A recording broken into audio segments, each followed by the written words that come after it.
Friends, welcome back to my YouTube channel. कैसे हैं आप सभी? आई होप आप सभी अच्छे होंगे। तो फ्रेंड्स, आज हम बात करेंगे दीपक संजना जायसवाल के बारे में। आखिर संजना को जब से बेटा हुआ है तब से संजना का जो घमंड है दिन पर दिन बढ़ता जा रहा है।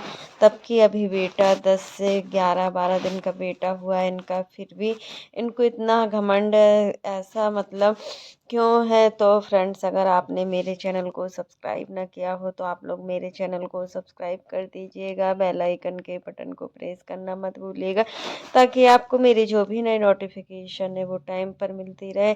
जैसा कि देखो, काफ़ी लोग की मतलब जो बुद्धि होती है ना अच्छी होती है, और काफ़ी लोगों की जो बुद्धि होती है ना बहुत ही नेगेटिविटी होती है। बहुत से लोग होते हैं जो सोशल मीडिया पर हर हाल में नेगेटिव चीज़ों को ही देखना पसंद करते हैं, क्योंकि उनकी एक मेंटलिटी ऐसी हो जाती है कि उनको सिर्फ नेगेटिव ही दिखता है, उसके अलावा उनको पॉजिटिव चीज़ें कहीं से नज़र नहीं आती हैं।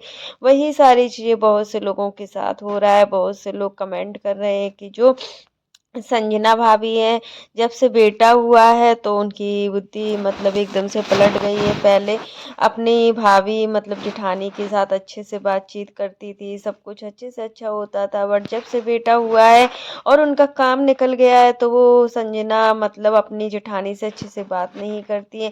तो आप लोगों को क्या लगता है कि संजना अपनी जेठानी से अच्छे से बात नहीं करती है, या लोगों का नज़रिया है देखने का? अब यहाँ पर हम बताएंगे कि ऐसा कुछ नहीं है।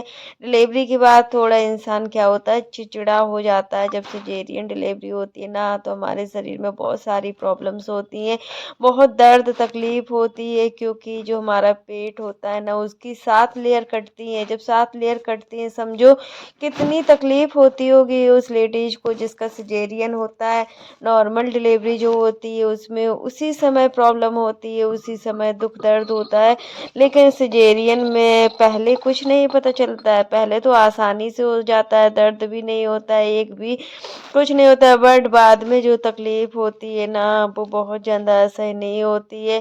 आप कोई भारी सामान नहीं उठा सकते हो, आप कुछ काम नहीं कर सकते हो, आप बैठकर ही 40 दिन तक तो आपको कुछ करना ही करना नहीं। उसके बाद कम से कम 6 महीने तक आपको बहुत सारी चीज़ों का ध्यान रखना होता है, भारी सामान नहीं उठाना होता है। कोई भी अगर ज़रूरी किचन का भी सामान उठाना हो वो भी नहीं उठा सकते हो, बाथरूम में बकेट बकेट भी नहीं उठा सकते हो।